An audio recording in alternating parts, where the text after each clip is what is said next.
So guys, তোমাদের অনেক অনেক অনেক রিকোয়েস্টের পর আমরা গিল্ড নিয়ে ভিডিও নিয়ে চলে আসছি। তোমরা অনেকেই রিকোয়েস্ট করছো ভাই গিল্ডে আসবো কেমন করে, গিল্ড নিয়ে একটা ভিডিও বানা, আমি গিল্ডে ঢুকতে চাই। অনেকে অনেক রকমের কমেন্ট করছো ভাই, বলতে গেলে ভিডিও অনেক লং হয়ে যাবে, তো বলতে পারছি না। তো ভাই আমাদের গিল্ডে আসতে হলে প্রথমত রুলস আছে, রুলস অনুযায়ী যদি তোমরা যারা আসতে পারবো তারা আসো। আর গিল্ডের কোডটা স্ক্রিনের পর দেখতেই পাচ্ছ।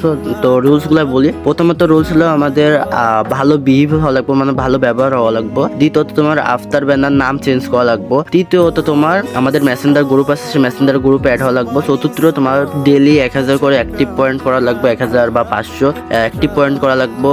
আর গিল্ড আর খেলা লাগবে। ওকে। ও আর একটা কথা, আমাদের গিল্ডের প্লেয়ারকে নিয়ে মনে করে প্রত্যেক সোমবারে আর কি একটা টুর্নামেন্ট খেলানো হয়। তো ওই টুর্নামেন্টে যারা বিজয় হয় তাকে মনে করো 500 থেকে 1000 ডায়মন্ড টপ আপ করা দেওয়া হয়। মনে করো এর আগেও আমাদের একটা গিল্ড ছিল, এই গিল্ডে এরকমই সেম রুল ছিল। তো তোমরা যারা এই রুলস অনুযায়ী যারা গিল্ডে আসতে পারো তারা আসো, ইনশাল্লাহ গিল্ডে ঢুকে নিব।